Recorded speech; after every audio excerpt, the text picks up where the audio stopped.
Hello, everybody. Good evening. Good even Tag. Good even Tag.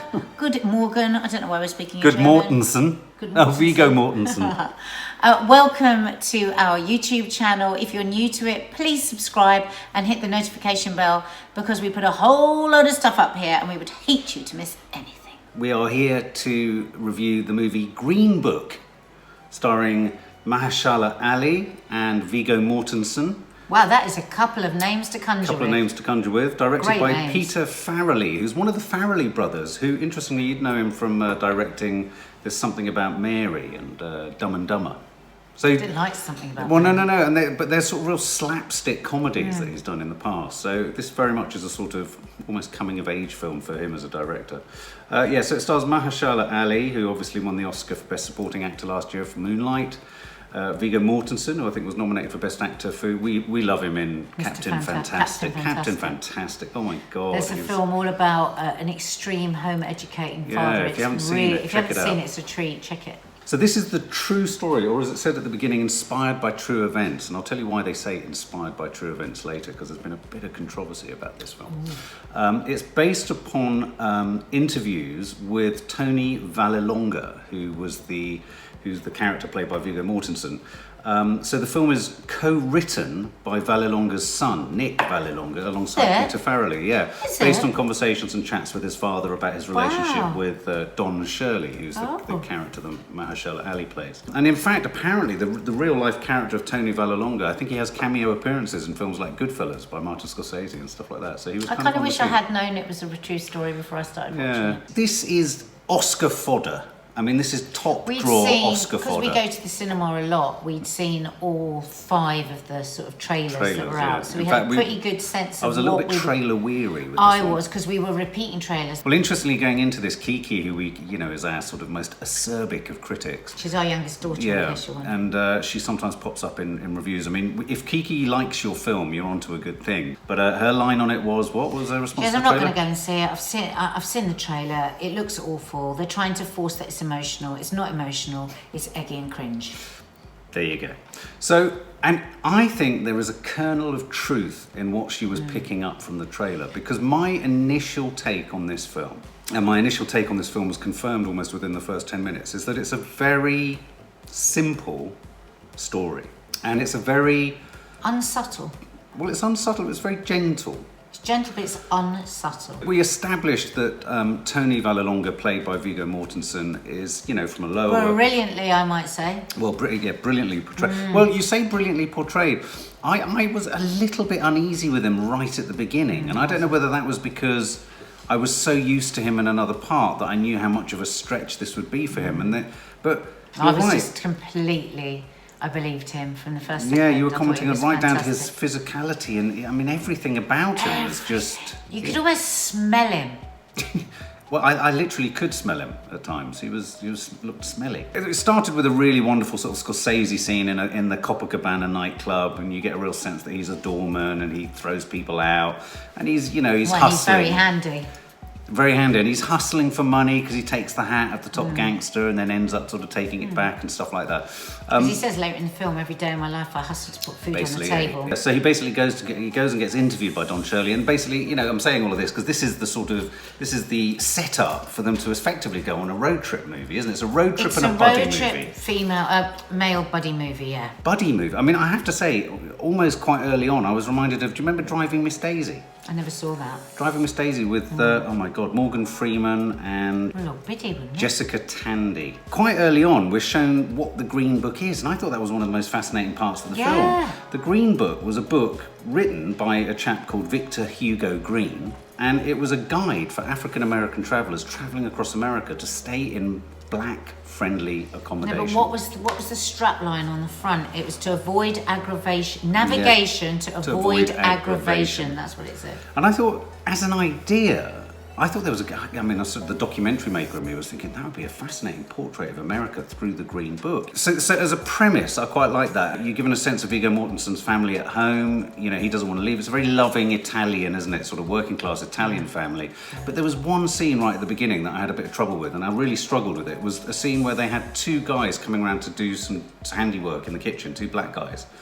And Viggo Mortensen's character was so sort of racist that when they drank from the glasses, you put the glasses in the bin. But you see, I think he played that beautifully. If you were to watch that again, No, I'm not saying he didn't. You see him going, well, that's kind of what I should be doing, because that's kind of what people were saying. I saw all of that, and then he puts it in the bin, because that's what he's been. Yeah, but I understood that he did that, but I then found the leap to, when he then met Don Shirley, Mahershala Ali, there wasn't enough shock and horror and resistance to the idea of working for a black man. Well, he was totally desperate, and he was going to give him over $100 a week. This is real poverty. He just had to eat 56 hot dogs the day before to get the rent for that week. After that week, there's no money, and there's 2 kids and a wife. So no choice. No, I get that, but I think there could have been. I didn't. No, I know you get that, but discomfort. I bought that. Right. You didn't buy it, but I did buy it. No. I think the movie sold us that, and Viggo Mortensen, I think is going very fast up to the top of my probably list of favourite actors. Yeah. Because I do think it was a difficult story. Script-wise, there were gaps in it, but I think he filled them absolutely brilliantly. No, I think you're right. But I think I think he did it. Yeah, I guess maybe my problem is with the film. Maybe I felt that it expected us to kind of make an imaginative leap. I just thought there would be a bit more of a class struggle for the real guy. Yeah, but also that racism that is just there. You know, how deep did it? He wasn't racist in his blood. He was racist from his community, wasn't he? Yeah. And just to watch how the relationship grow. I mean, it was like watching 2 people almost fall in love, wasn't it? It was. It really was. And the pride that he took in him, watching him play the piano and. Yeah. What did you think of Mahershala Ali's character? Because he was incredibly withdrawn, incredibly almost sort of regal and like a monarch. He broke my heart, and I think sometimes he lacked subtlety in his performance. Really? It was very clearly signposted. Right. I'm feeling pain. Yes. I'm feeling anguish. I'm feeling alone. Yeah. And it was quite sort of mannered. Right. So every now and again, that didn't sit right with me, and then I just thought, no, he's just a very unusual character. Yeah. He's built this exterior. You know, when he talks about dignity as everything, so sometimes he is overacting his dignity, just as that's how I saw it. At times where I found him perhaps a bit wooden or a bit sort of performative, I thought this is actually the exterior he's wanting to put out there. And I thought there was that heartbreaking moment where they were talking about, you know, why doesn't he know this black music? Why does he not know Little Richard, Aretha Franklin, or what have you? If I'm not in a black enough. Well, there's that scene, but I'm thinking of the other scene where he says that he feels too cultured to talk about what he's into with his own people. And that sense of double isolation. So he felt, and of course, the third layer of isolation that he was feeling, which I thought the film dealt with very swiftly and then sort of didn't comment on again, was the sexuality questions. I think that the script asked us to make an enormous leapfrog there, which I thought kind of would have been explored a bit more. Yeah, but then also there was a lot in what we saw and the way, and his sadness and his loneliness that told us what he was living with. Because the way he's not white enough and he's not black enough, he's not white, can't be white, he's too cultured for his people, like all the way through. The Sven's character says, you don't know your own people. What's wrong with you? You don't know the food, you don't know the music. What I found really strange was how these cultures and these communities were quite happy to sit and have a black man play the piano for them.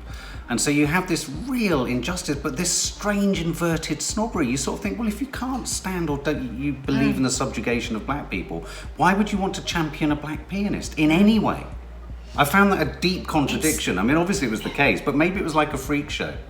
But it got me thinking to the concentration camps. Remember that movie that Vanessa Redgrave did where she played the violinist? She was a violinist and she was in Auschwitz.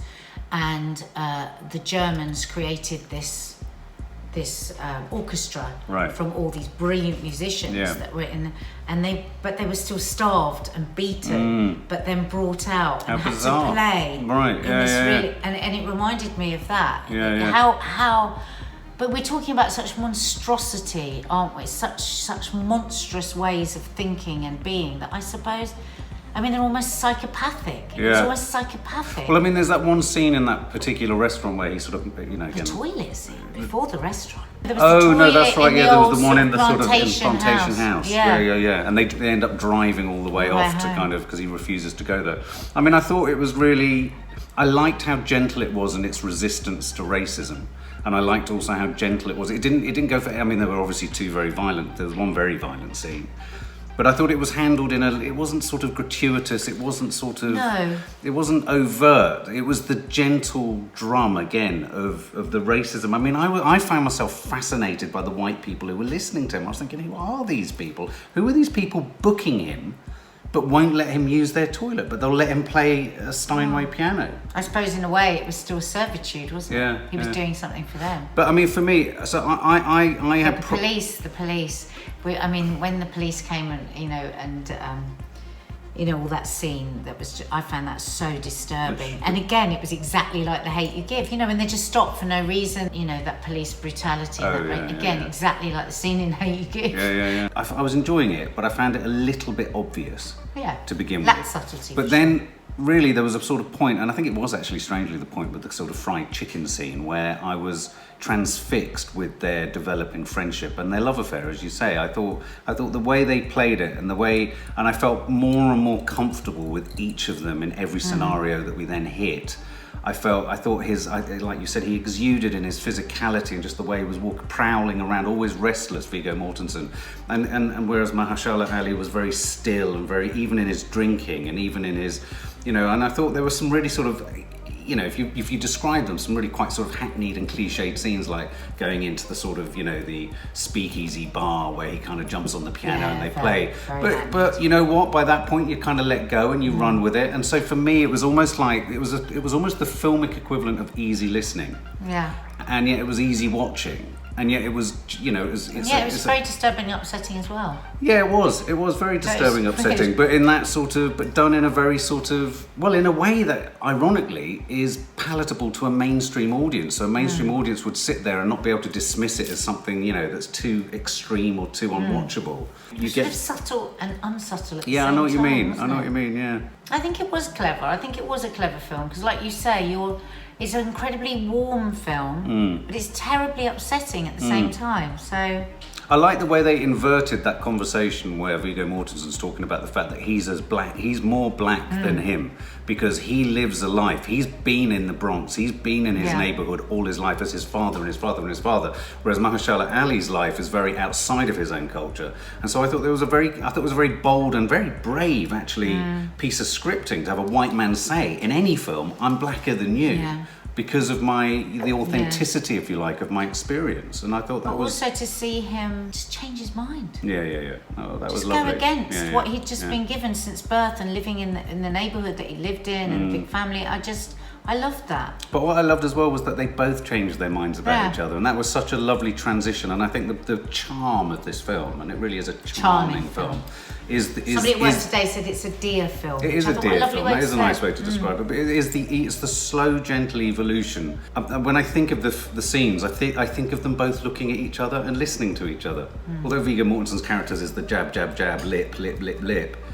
There are so many scenes where you see them looking at each other and listening to each other and thinking about each other. So it's quite a romantic film. And of course, it's in the trailer, the lovely, lovely subtext of the writing of the letters, which again, is quite cliched and quite hackneyed, but I thought it was managed really beautifully. And I thought Mahershala Ali performed those scenes really well. So Green Book, what would you give it? How would you sum it up? I enjoyed all of it. I really enjoyed all of it. And I thought the two performances were both Oscar nomination worthy. It was a very good yarn. It made me think. Squeezed at my heart. Made me cry out of sadness and out of just being moved. So that's all good. That's all the things you want from a film, isn't it? So I think an 8 out of 10. That's good. Yeah, I would go back to the words I just used. I think it was one of the most charming films I've seen. I do think it was a little bit uninventive in its filmmaking. I thought it was a little bit obvious just in the way that it covered some of the scenes and the setup of family. I thought the script was a little bit leaden, a little bit literal.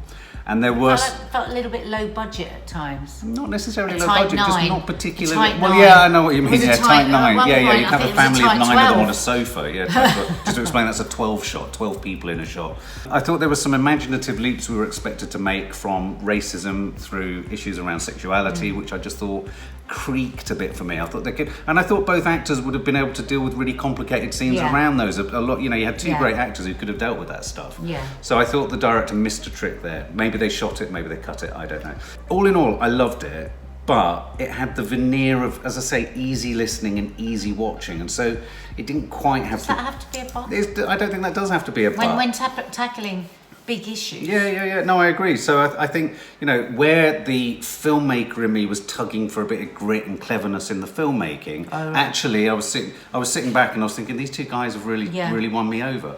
So on And that basis, I have a real thirst for male friendship movies. What's my other favourite one with the two? End of Watch. End of Watch. We Yeah, need which more is and just more brilliant. of those. Yeah, and I think it was a really tender performance between both of them, and I loved where they ended up, and I loved where it took us. And So what's the controversy? well, the controversy is that they were in no way that close, and that they just didn't become that close, that good a friendship. It wasn't that good a friendship. But the very nature of the character, the Italian's character, was that he was an exaggerator. So you can imagine him sitting with his son. Yeah. So Absolutely. in that case, lovely. He told a great story. But yeah, I thought it was a charming film. So I mean, I wouldn't give it an 8 out of 10. I'd probably give it a 7.5 out of 10. That was only because I could have done with a bit more kind of. I think there were two crucially missing Playing scenes. with the 7.5. I was playing with the 7.5, but then I thought you're only giving it a 7.5 because you're doing a review. The reason I'm giving it 7.5, forget the cinematic, is I genuinely think they should have had a few more meaty scenes around Viggo Mortensen's character negotiating, overcoming his prejudices. I think he could have dealt with that really well. But definitely worth seeing. Oh, Definitely go and see it. Go and see it. Go and see it. Gotta go and see it. For more film and family fun, don't forget to click the subscribe button and make sure to click the bell to never miss an update.